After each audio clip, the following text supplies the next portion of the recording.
Shabbat Shalom, everyone. I wanted to send you a quick message to say Shabbat Shalom, and I wish you and your family a peaceful and restful Shabbat. And also, I'd like to share a lesson with you from this week's Torah portion, Parashat Bamidbar.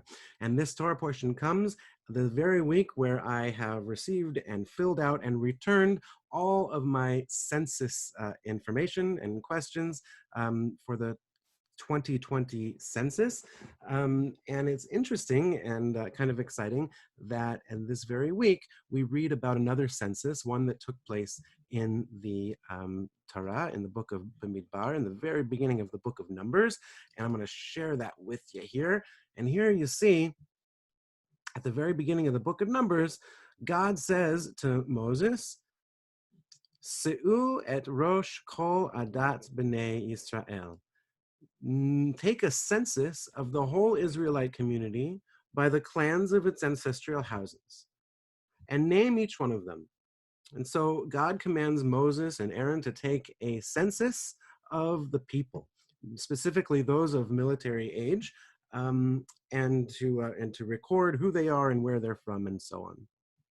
Well, this isn't the only time or the first time or the only time when there's been a census taken of the entire Jewish people. And one that comes to mind is in the second book of Samuel when King David takes a census, also probably for military purposes, but that was not met with a very nice reaction by Hashem. He was pretty ticked off about it, in fact, and there was a big plague and all kinds of punishment because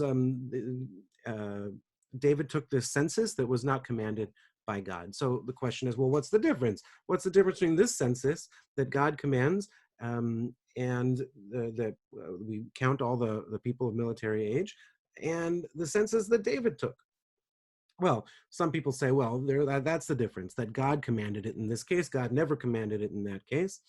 But also, it also reveals a sort of reluctance that we have as Jews to count people 1, 2, 3, 4, 5. We don't do that. In fact, even at shul, we don't count people 1, 2, 3, 4, 5 for a minyan. Rather, we do something creative, like we count their feet and divide by 2, or we think of a verse that has 10 words in it and we say the verse instead of counting 1, 2, 3, 4, 5. Some people say not 1, not 2, not 3, because there's a real aversion that we have as Jews toward counting people 1, 2, 3, 4, 5. So what's the difference? Why did God command the count here? And over there, he was not happy with it. And the commentators kind of have a field day, and Rashi says, well, in the same way that you count something that is very precious to you, let's say you have a collection of rare stones or coins or baseball cards or something, you often go through it and you look and you count it and you take a mental inventory of everything that you have because you're so proud of it and it makes you feel happy. And in the same way, says Rashi, God also counts all of his children all the time. And is always thinking about and always counting and remembering who they are and so on, in the same way that you would with anything that you just love more than anything. Well, okay, so that happened here, but how does it explain the difference between, so here's God counting and there's David counting.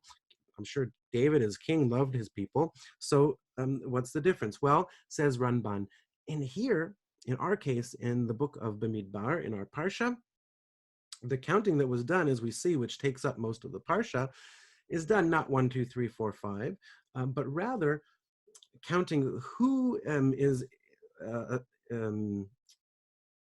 connected with each family, with each tribe. In other words, not just who you are by number, but also who you are by where do you come from? Who are your parents? What tribe do you belong to? What nation are you a part of? Where do you come from? And that is something significant about each person, not 1, 2, 3, 4, 5, but rather to make each individual seem and feel quite important and necessary for the entire group, to make the entire group what it is. It takes every single person, and that's why in this parsha they're named by name and by family and by region and so on.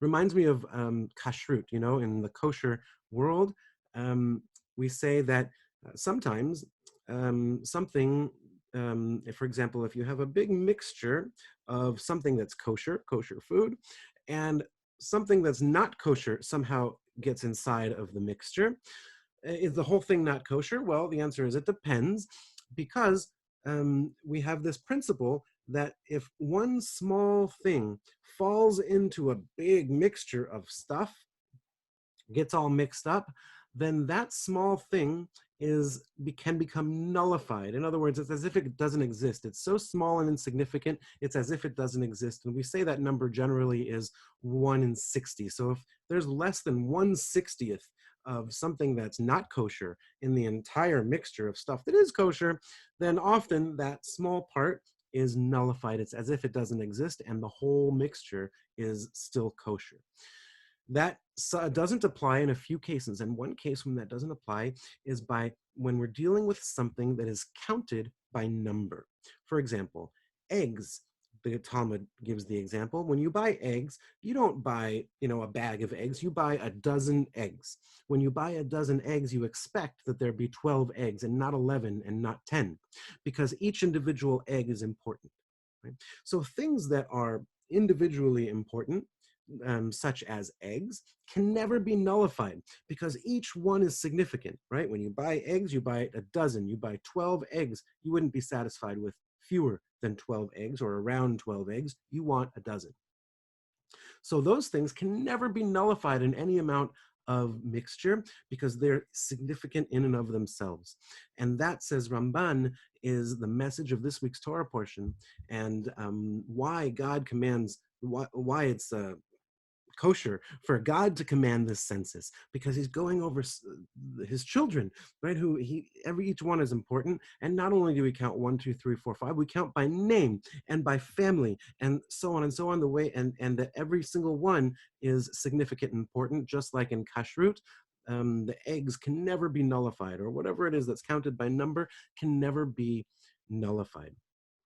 So I guess that's a nice message for us for this Shabbat, as we think about our census and how each one of us and everybody who lives in our house is important. And, that's how the country comes up with a lot of its systems for uh, services and representatives and all kinds of things, is to know how many people, because each individual is important, and so is the number of people who are living within a certain area. Same way in the Torah, each individual is important. Their name, their clan, who they came from, who they are, where they live, where they stand. Everybody is important. And so my bracha, my hope for us, is that we recognize that each one of us is unique and significant and important and chashuv, just like the egg it can never be nullified. Each one of us is unique and necessary, not only us ourselves, but also everybody else. And if we can treat ourselves and if we can treat our others that way, as davar chashuv, something that's important, something that's necessary, something that can't be neglected or nullified, then we really will have a Shabbat Shalom, a true Shabbat of peace. The root shalom, peace, is also shalem, shlemut, wholeness, right? And only if we can come together and recognize the worth of everybody will we have true shlemut, true wholeness, and true shalom, peace. I wish you and your family Shabbat Shalom u'mevarach.